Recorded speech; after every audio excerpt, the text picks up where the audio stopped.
안녕하세요. 계시록 16장 12절로 14절 말씀 보시겠습니다. 또 여섯째 천사가 그 대접을 큰 강 유브라데의 소돔에 강물이 말라서 동방에서 오는 왕들의 길이 예비되었더라. 또 내가 봄에 개구리 같은 새 더러운 영이 용의 입과 짐승의 입과 거짓 선지자의 입에서 나오니 그들은 귀신의 영이라. 이적을 행하여 온 천하 왕들에게 가서 하나님 곧 전능하신 이의 큰 날에 있을 전쟁을 위하여 그들을 모으더라. 아멘. 이 시간은 하나님 나라에 가치 있는 삶에 대해서 말씀드리고자 합니다. 오늘 말씀도 천국 이야기입니다. 어떤 것이 하나님 나라에 가치 있는 삶일까요? 문자대로 보면 여기 여섯 대접 재앙은 대접을 큰 유브라데 강에 쏟는 모습입니다. 이때 강이 말라 전쟁로가 애비되고 개구리 같은 더러운 귀신의 새 영이 온 천하 임금들을 모아 아마겟돈 전쟁을 준비하는 장면입니다.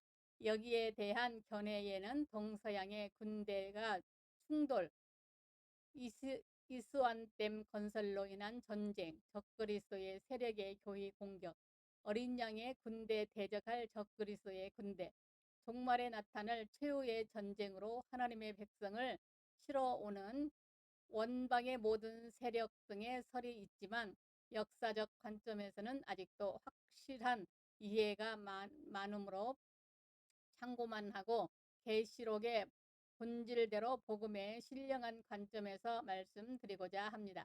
당시 중동 지역에서는 겨울 우기가 끝나면 강물도 줄고 땅도 마르고 전쟁하기 좋은 때가 오는데 본문은 이러한 계절을 배경으로 하고 있습니다. 동방의 왕들이 콩가루처럼 무력했지만 이제는 마음을 돌리고 준비하며 벼르고 벼르다가 연합군을 만들어 유브라데를 건너오는 것입니다. 그리고 동시에 아브라함이 메소포타미아에 살다가 유브라데를 건너 가나안에 오게 된 그 배경도 깔려 있습니다. 유브라데가 세상이라면 유브라데 건너 가나안은 천국입니다. 그러니까 본문은 십자가의 사랑을 깨달을 만큼 은혜를 크게 받을 때 있을 좋은 면과 시험이 되는 두 면을 말씀합니다. 즉 주님을 목말라 사모하는 좋은 면과 아울러 한편으로 하루에도 수없이 마음을 동원하여 모든 것을 다 버리고 하나님 나라에서 주님과 함께 하려 하는 그 심정을 비유적으로 묘사한 것입니다. 그러므로 하나님의 나라에 가치 있는 삶을 살아가면 죽음에 대한 육의 두려움이 사라집니다. 12절 또 여섯째 천사가 그 대접을 큰 강 유브라데의 소돔에 강물이 말라서 동방에서 오는 왕들의 길이 예비되더라. 유브라데를 큰 강이라 했는데 큰 강은 건널 수 없는 강을 말합니다. 이처럼 아브라함이 메소포타미아에 있을 때 이 강을 건너서 타향으로 간다는 것은 한 번도 가보지 못한 미지의 땅을 향해 가는 것과 같습니다. 믿음이 없이는 넘어지지 못하는 강입니다. 하나님의 나라가 그렇습니다. 죽지 않고는 갈 수 없습니다. 이것이 하나님의 은혜입니다. 그래서 히브리서 기자는 자녀들은 혈육에 함께 속하였음에 그도 또한 한 모양으로 혈육에 함께 속하심은 사망으로 말미암아 사망의 세력을 잡은 자 곧 마귀를 없이 하시며 또 죽기를 무서워함으로 일생에 매여 종노릇하는 모든 자들을 놓아주시려 하심이라. 히브리서 2장 14절로 15절을 말씀하십니다. 성령이 충만하면 죽음의 공포가 사라집니다. 우리 육신으로는 형제 만난 것입니다. 이렇게 은혜를 크게 체험하면 천국의 소망이 활짝 열리기 때문입니다. 두려움과 미지의 강은 우리에게 아무런 의미도 없습니다. 은혜를 크게 받으면 죽음에 대한 두려움도 세상에 대한 미련도 존재하지 않게 됩니다. 사망의 두려움은 두려움은 육신의 감정이지 영의 감정은 아닙니다. 그런데 강렬한 천국 소망이 비춰오므로 육의 감정까지 바꾸어졌습니다. 강물이 다 말라서 강 좌우편이 하나가 된 것입니다. 강물이 말라서 동방에서 오는 왕들의 길을 예비하였더라. 여기 동방이란 일반적으로 이스라엘의 동방은 이방인이 거주하는 곳으로 여겨져 왔습니다. 이사야 46장 11절에 내가 동쪽에서 사나운 달짐승을 부르며 먼 나라에서 나의 뜻을 이룰 사람이라 한 것처럼 범죄한 이스라엘을 치기 위해서 원방에서 오는 모든 세력을 통칭하는 말인데 좁게는 우리 육신을 상징하는 말입니다. 예수님께서도 마태복음 11장 12절에 세례 요한의 때부터 지금까지 천국은 침노를 당하나니 침노하는 자는 빼앗느니라 하셨는데 왜 세례 요한부터입니까? 세례 요한이 회개하라 천국이 가까웠느니라 천국 복음을 전했기 때문입니다. 그러니까 이때부터 침노가 시작된 것입니다. 여기 침노를 당한다는 말은 비아제타인은 폭력을 쏟아 강제로 들어가다는 의미를 가진 비아조의 중간태 혹은 수동태로서 중간태로 보면 강제적으로 들어가기 위해 폭력을 사용함을 의미하고 수동태로 보면 난폭하게 다루어지다, 압박을 당하다, 폭력을 허용하다 등을 의미합니다. 이건 하나님의 부르심과 견인 은총의 강력함과 아울러 성도에게 부어지는 사모하는 열정을 말합니다. 누가복음 16장 16절에는 하나님의 나라의 복음이 전파되어 사람마다 그리로 침입하시느니라 이렇게 표현을 했습니다.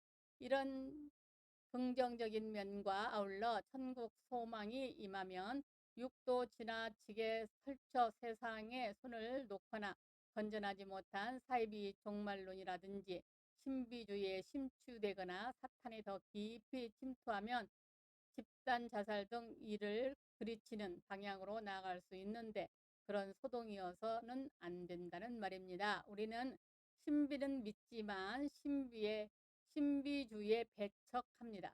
사탄이 틈타서 결말이 좋지 않습니다. 성령의 은사는 믿지만 상식 없이 성령 대망 운동하다가 큰일 납니다.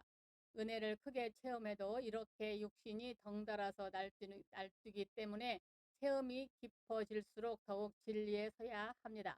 그래서 예수님은 3년 반 동안 진리로 세우신 후에 오순절 성령을 주셨습니다. 그리고 바울은 내가 날마다 죽노라 했습니다. 아직 우리는 육을 입었기에 날마다 진리 안에서 죽어야 합니다.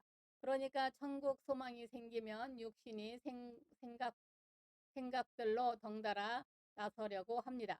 13절로 14절 또 내가 봄에 개구리 같은 새의 더러운 영이 용의 입과 짐승의 입과 거짓 선지자의 입에서 나오니 그들은 귀신의 영이라. 여기 용과 짐승과 거짓 선지자들에 대하여 삼위일체 하나님을 모방한 악의 삼위일체를 라고 부릅니다. 가령 용이 사탄이라면 짐승은 본능의 존재의 육신이요 거짓 선지자는 미혹하는 세상을 가리킵니다. 이 세 영은 안전수 3이요 연합구를 형성하고 있으니 아무도 거칠 것이 없는 군대입니다. 또 개구리 모양으로 나타났으니 그 입에 쉬지 않는 반복성을 뜻합니다. 거기다 마치 모세처럼 이적까지 행하여 증거를 보이니 넘어지지 않을 왕이 어디 있겠습니까?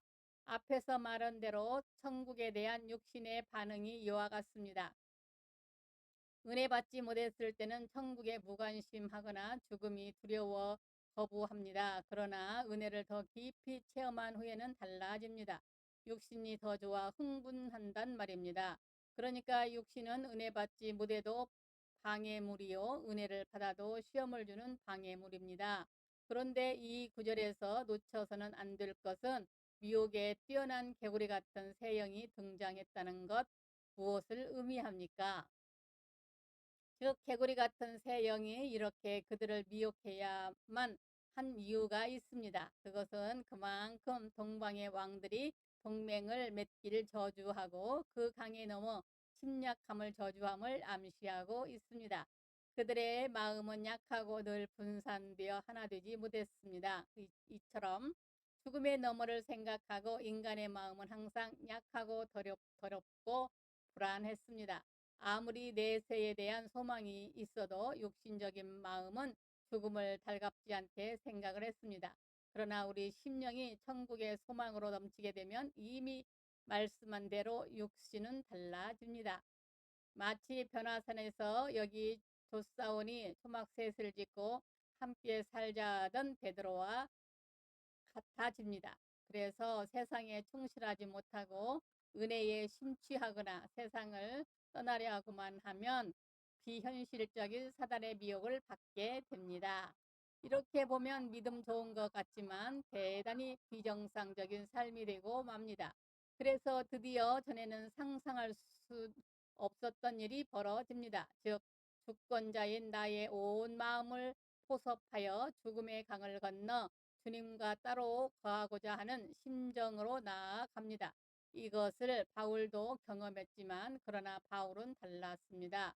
빌립보서 1장 23절로 24절에 내가 그 두 사이에 끼었으니 떠나서 그리스도와 함께 있을 욕망을 가진 이것이 더욱 좋으나 그러나 육신에 거하는 것이 너희를 위하여 더 유익하리라 했습니다. 여기 그러나가 중요합니다. 아무리 천국이 좋아도 그러나 사명 때문에 갈 수 없다는 말입니다. 그러니까 천국의 소망과 아울러 사명의 현실에 충실하는 균형이 잘 잡힌 마음입니다. 그렇지 않고 하나님 나라가 좋다고 모든 일을 제쳐놓는 채 날마다 기도만 하고 있다면 그것은 큰 시험입니다. 그래서 은사집회 잘못하면 악한 영이 침투하여 사탄의 소굴이 되고 맙니다. 회개와 예배와 순종의 하나님을 경외하는 신앙으로 바로 서면 은혜와 은사는 넘치지만 더 큰 능력과 황홀한 엑스타시를 따르다가는 더러운 귀신이 틈타는 등 곁길로 나가고 맙니다. 그러므로 은혜를 체험할수록 더욱 육신적인 감정을 조절하시기 바랍니다. 그러니까 은혜 받으면 우리가 근신해야 할 일이 더 많아집니다. 14절 그들은 귀신의 영이라 이적을 행하여 온 천하 왕들에게 가서 하나님 곧 전능하신 이의 큰 날에 있을 전쟁을 위하여 그들을 모으더라. 여기 하나님의 곧 전능하신 이의 큰 날에 있을 전쟁이란 넓게는 그리스도의 재림의 날이요 좁게는 주님이 우리를 부르시는 날입니다. 그런데 모으시더라 한 대로 우리 육신도 천국의 갈망이 더욱 커져가야 합니다. 그러므로 은혜를 크게 체험할수록 진리에 서서 정신 차려 신앙생활 해야지 그렇지 않으면 성령으로 시작하여 육체로 마치게 됩니다. 그래서 15절에 보라 내가 도둑같이 오리니 누구든지 깨어 자기의 옷을 지켜 벌거벗고 다니지 아니하며 자기의 부끄러움을 보이지 아니하는 자는 복이 있도다 말씀하고 있습니다. 그러니까 이 15절의 교훈은 앞에 사건이 다가올 역사의 사건이라기보다 우리의 영적인 삶에 대한 이야기라는 것을 증명한 것입니다. 어디에 이르렀는지 무엇을 체험했든지 진리에 서서 근신하며 기도해야 합니다. 하나님의 말씀이 우리를 붙드시도록 항상 힘쓰시기 바랍니다. 우리가 최후까지 최선을 다할 것은 맡기신 사명입니다. 그래서 주님은 그러므로 깨어 있으라. 어느 날에 너희 주가 임할는지 너희가 알지 못함이니라. 이러므로 너희도 준비하고 있으라. 생각하지 않을 때에 인자가 오리니 충성되고 지혜 있는 종이 되어 주인에게 그 집 사람들을 맡아 때를 따라 양식을 나눠줄 자가 누구냐. 주인이 올 때에 그 종이 이렇게 하는 것을 보면 그 종이 복이 있으리로다. 내가 진실로 너희에게 이르노니 주인이 그의 모든 소유를 그에게 맡기리라. 마태복음 24장 42절로 27절은 말씀하셨습니다. 사랑하는 여러분, 바울과 같이 몸을 떠나 그리스도와 따로 있고 싶을 만큼 은혜와 진리로 충만하시기 바랍니다. 그러나 하나님과 함께함이 아무리 좋더라도 변화산의 은혜가 도취되어 우리 할 일을 다 하지 못한다면 그건 사탄의 시험입니다. 인류 최후의 전쟁터는 아마겟돈이지만 개인적인 최후의 전쟁터는 하나님 나라를 두고 벌어지는 성도의 영적 전쟁입니다. 그러므로 우리 모두 성령의 은혜를 깊이 받을 뿐 아니라 진리에 굳게 서서 살든지 죽든지 하나님을 가장 기쁘시게 해드리는 가장 아름답고 복된 여러분들이 다 되시기 바랍니다. 감사합니다. 우리 주 예수 그리스도의 이름으로 사랑하고 축복합니다. 아멘.